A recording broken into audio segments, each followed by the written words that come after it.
Coming up on Jerusalem Dateline, the pressure mounts for a ceasefire from the U.S. and Europe as Israeli leaders reiterate their resolve to meet military goals. And a beacon of healing and hope in Ascalon, Arab and Jewish doctors working together to treat all the wounded, regardless of affiliation. Plus, a display honoring the hundreds of fallen at the haunting site of the Nova Music Festival. All this and more coming up on this edition of Jerusalem Dateline. Hello and welcome to this edition of Jerusalem Dateline. I'm Julie Stahl. U.S. Secretary of Defense Lloyd Austin met with Israeli leaders in Tel Aviv on Monday to try to streamline Israel's war efforts, as well as talk about the broader regional trouble backed by Iran. Take a look. Hamas released a video of 3 of the older male hostages pleading with Israel to obtain their release. Chaim Perry said he's being held with other elderly hostages, all with chronic illnesses. He said they feel abandoned and don't want to die as a result of Israeli airstrikes. The 3 chanting, "At all costs, don't throw us away in old age." In a briefing to the nation, IDF spokesman Daniel Hagari spoke directly to the hostages and said that Israel is doing everything it can to get them out. The video Hamas released in the past hour is an evil terror video. It indicates Hamas' brutality toward very old civilians, innocent and in need of medical attention. Hamas is still holding more than 100 hostages, including women and 2 children. The 2 sides are reportedly exploring the possibility of a new round of negotiations. Visiting U.S. Defense Secretary Lloyd Austin said the U.S. will continue to push for the return of the hostages. He also called the October 7 massacre an act of sheer evil, which Hamas has vowed to repeat again and again. No country should tolerate such a danger. And Israel has every right to defend itself against a fanatical terrorist group whose stated purpose is to murder Jews and eradicate the Jewish state.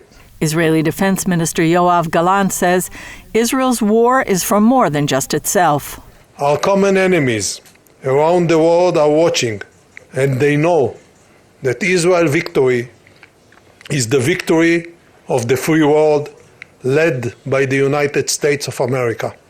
While the U.S. has been privately pressuring Israel to begin scaling down operations in Gaza, in a public meeting with Prime Minister Netanyahu, Austin expressed unwavering U.S. support for Israel in its battle against Hamas. Our commitment to Israel is unshakable.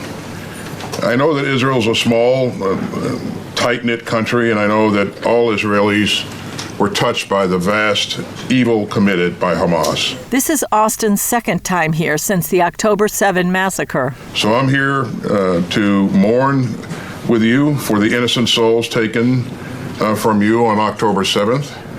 America's commitment to Israel is unwavering, and no individual, group, or state should test our resolve. That includes Iran's backing of terror groups in the region like Hezbollah in Lebanon and the Houthis of Yemen, who have been attacking commercial ships in the Red Sea. Austin announcing a new force to protect shipping in the region.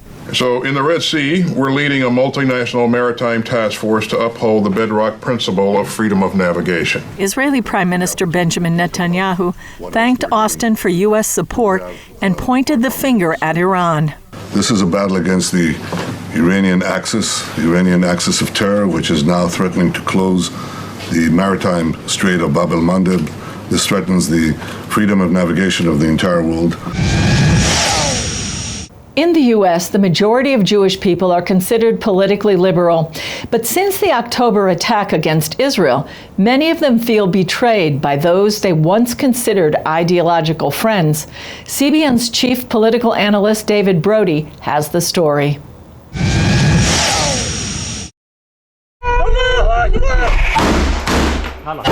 One major result of the Hamas attack and subsequent war in Gaza has been an alarming rise in anti-Semitism, notably from the left in America. Palestine will never die! From student groups on college campuses Go back to Poland! Go back to Germany! to Jews attacked at rallies.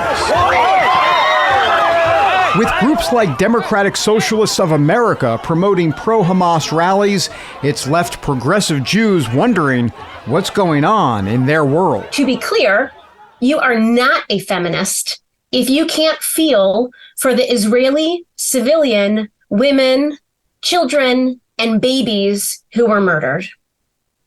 And so I'm very angry about what I'm hearing. This week, we entered the upside-down world when a retrograde, regressive, totalitarian, misogynistic, messianic terrorist regime became, for the time being, the hero of the left. How could it be? It shouldn't come as a complete surprise. A Harvard-Harris poll shows 36% of liberals see the Hamas attack on Israeli civilians as justified. Among 18 to 24-year-olds, a majority, 51%, say the killings could be justified. Overall, Gallup shows Democrats are more sympathetic to the Palestinians than the Israelis, 49% versus 38%. Democrat strategists like Joel Rubin believe if the left abandons progressive Jews who love Israel, there will be a political price. If you kick out the Jews from the Jews who care about Israel from progressive coalitions, these progressive coalitions will have no political power, and they will go down the rabbit hole of looking like anti-Semites. One should be able to support Israel and being Jewish and still be progressive. But that is now becoming a litmus test in progressive coalitions. Historically, anti-Semitism has existed worldwide in these circles. The National Socialist Nazi Party, they were left of center. You know, the textbook definition of socialism is the state controls the means of production and distribution. And that is what Hitler advocated. Today, liberal Jews break bread with the left on issues of abortion, gay and transgender rights, as well as overall social justice.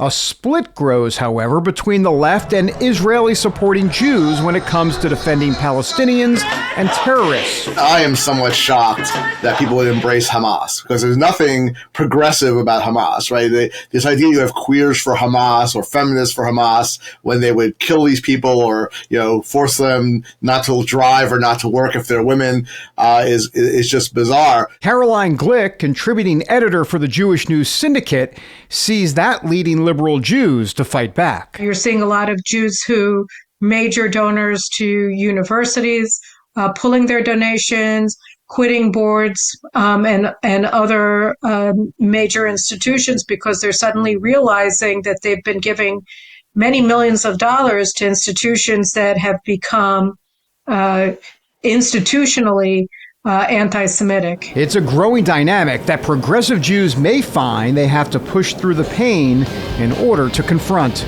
David Brody, CBN News, Washington.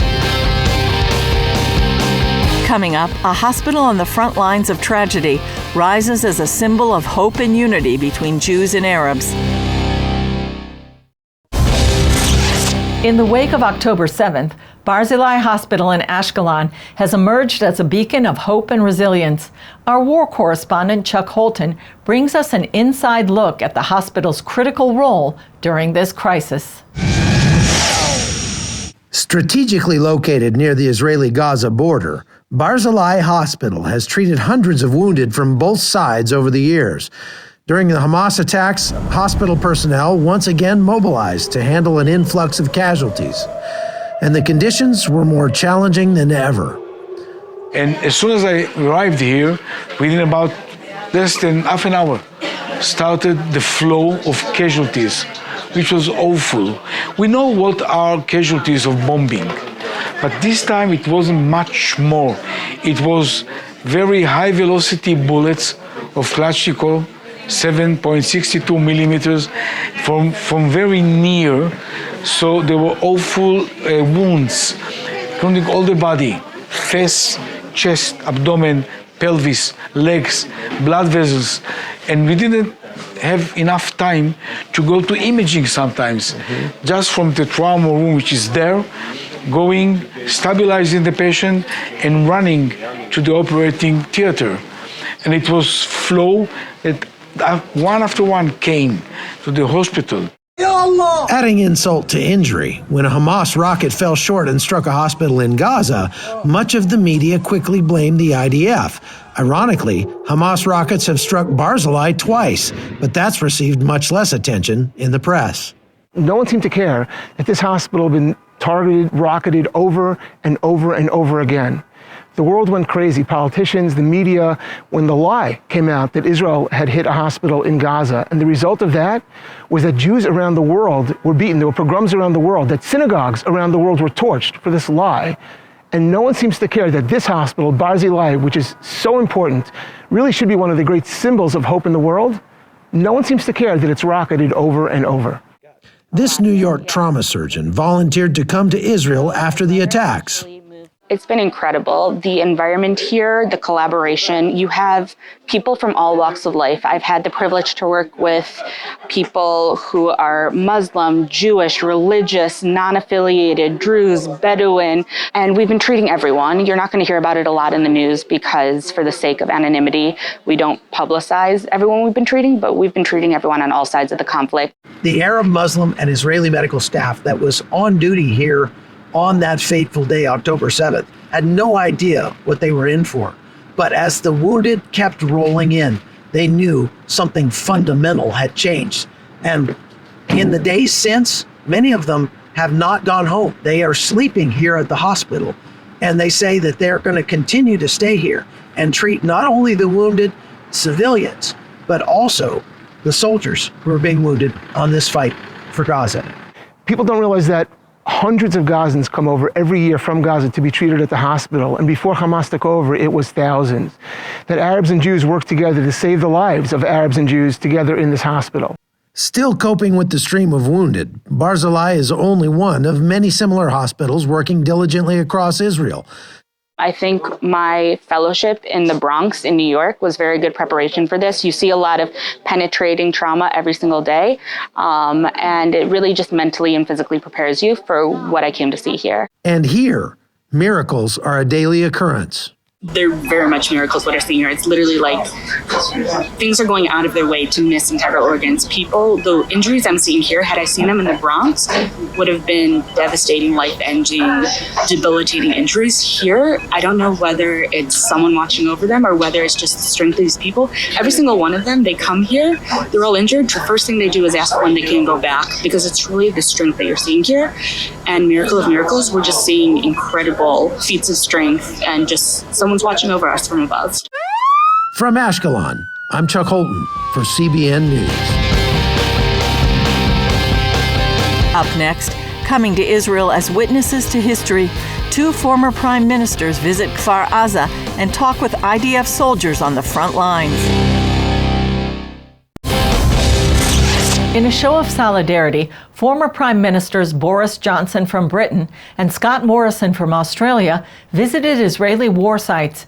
Danny Danone, Israel's former ambassador to the UN, took them to Kfar Aza to witness firsthand the evidence of October 7th atrocities. Morrison and Johnson inspected communities devastated by the Hamas terrorists along the Gaza border and met with British lone soldiers serving in the IDF. Several of the soldiers volunteered immediately after the Hamas massacre.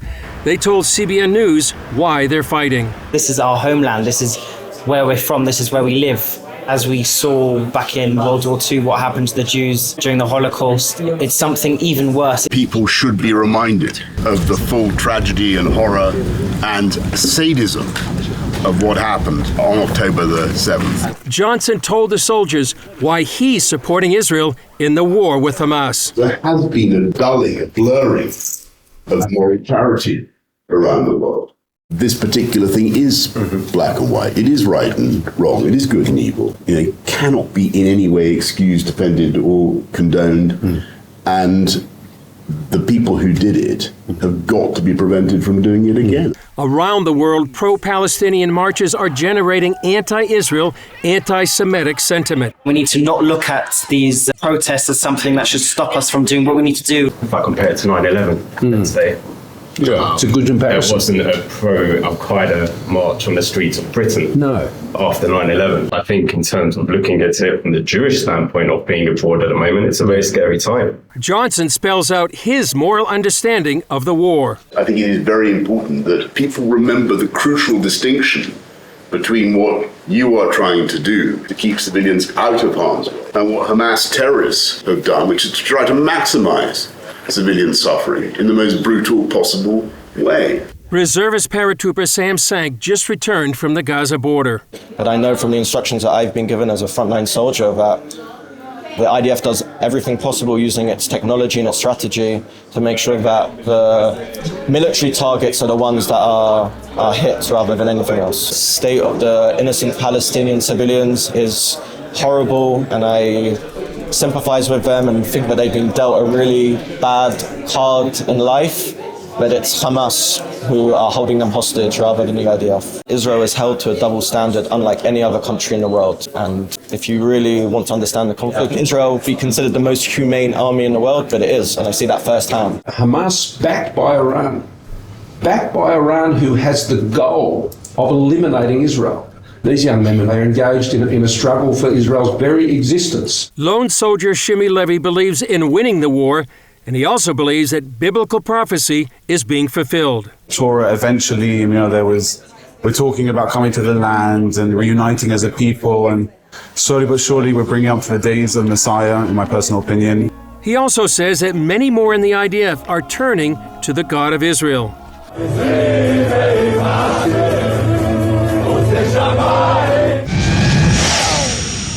A music festival dedicated to love, friendship, and peace became the scene of a bloodbath on October 7th.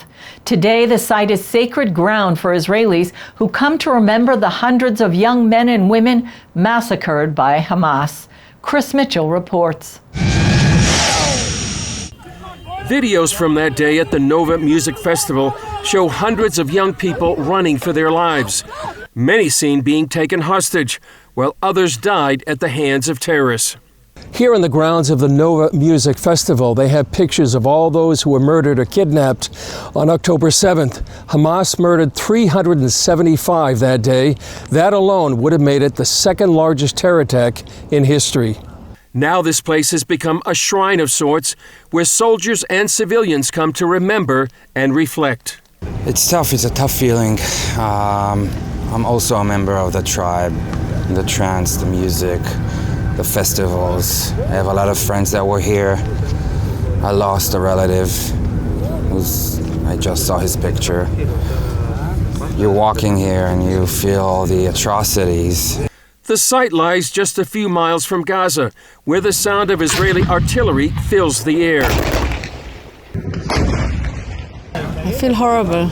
I feel deep sorrow and distress when I see all those faces of young, innocent people, so beautiful, so young, that came here to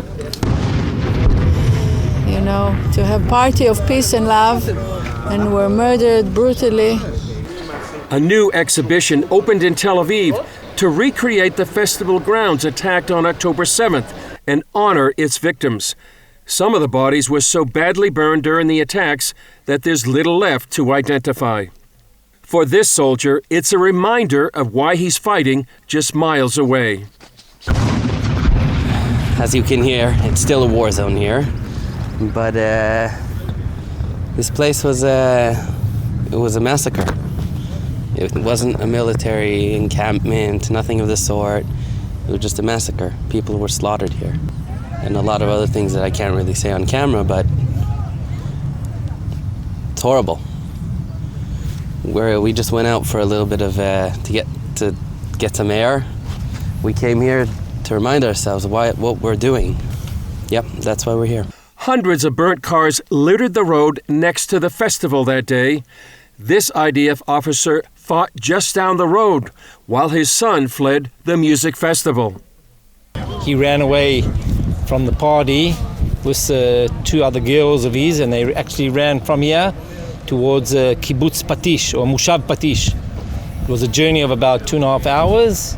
They kept phoning each other. I told him I can't help you because I was on the main road about 4 or 5 kilometers down. I had a fight with some terrorists and I was stuck and he was stuck. And he wanted help and I couldn't help him. And I told him there's no police, there's no army. Figure it out by yourself. You're a big boy. He's 24-year-old. He did figure it out, and the 3 survived, although there's still much sadness. And he lost a lot of friends here. A lot of girlfriends and boyfriends here he lost at the party. And he's been going to all their funerals and memorials. His father came with a message. Don't forget. Don't forget anything, because we tend to forget. Everyone has a short memory, and after a month or 2 months or a year, you'll come back here, you'll see there'll be red puppies here, and you'll forget. Don't forget, that's all. Like we're not allowed to forget the Holocaust. We're not allowed to forget what happened here. Chris Mitchell, CBN News, from the site of the Nova Music Festival. Still ahead, see how CBN partners are providing relief to war victims in Israel. The Shalva Community Center in Jerusalem has opened its doors to those affected by the ongoing war with Hamas. CBN Israel is partnering with Shalva to provide support and resources for those forced to evacuate because of rocket fire and the encroachment of war into their communities. Thanks to this partnership, families are finding a safe harbor. We're here outside the Shalva National Center. On a typical day, we would have 1,000 children coming here from birth all the way through adulthood. But since the breakout of war on October the 7th, we've opened our doors as the Shalva National Crisis Response Center. And particularly with the help of CBN, we've been able to run a whole new emergency campaign. We already have hundreds of people who are staying here and that we're servicing. Some are sleeping here, some are staying in neighboring facilities. But this is all here ready in case we have to bring up to 1,000 more evacuees. We always think we're at capacity and then new programs come along and somehow we find a way to make it work. I'm the principal of the Eden boarding school. The whole kibbutz has become a military zone, so we had to find an emergency solution, and we were offered to come to Shalva. It's been really, really comforting and hospitable to come here.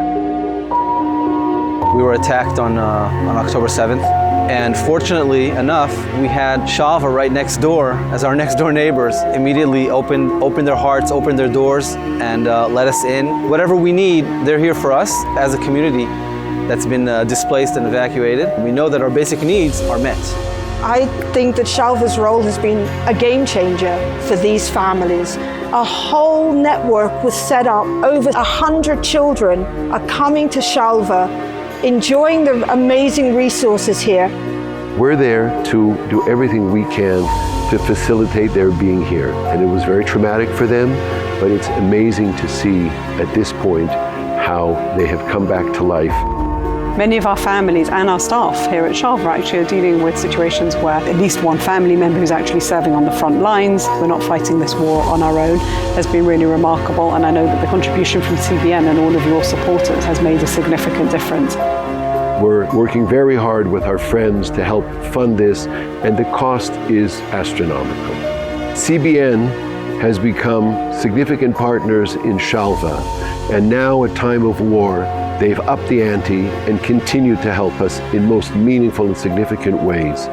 For the donors of CBN, I can only say that every dollar you want to put towards a humanitarian cause that is not just touching lives, but impacting and changing lives, this is one of those places. Well, that's all for this edition of Jerusalem Dateline. Thanks for joining us. And please remember to pray for the safety of IDF soldiers, all those caught in harm's way, and for the safe return of the remaining hostages. I'm Julie Stahl. We'll see you next time on Jerusalem Dateline.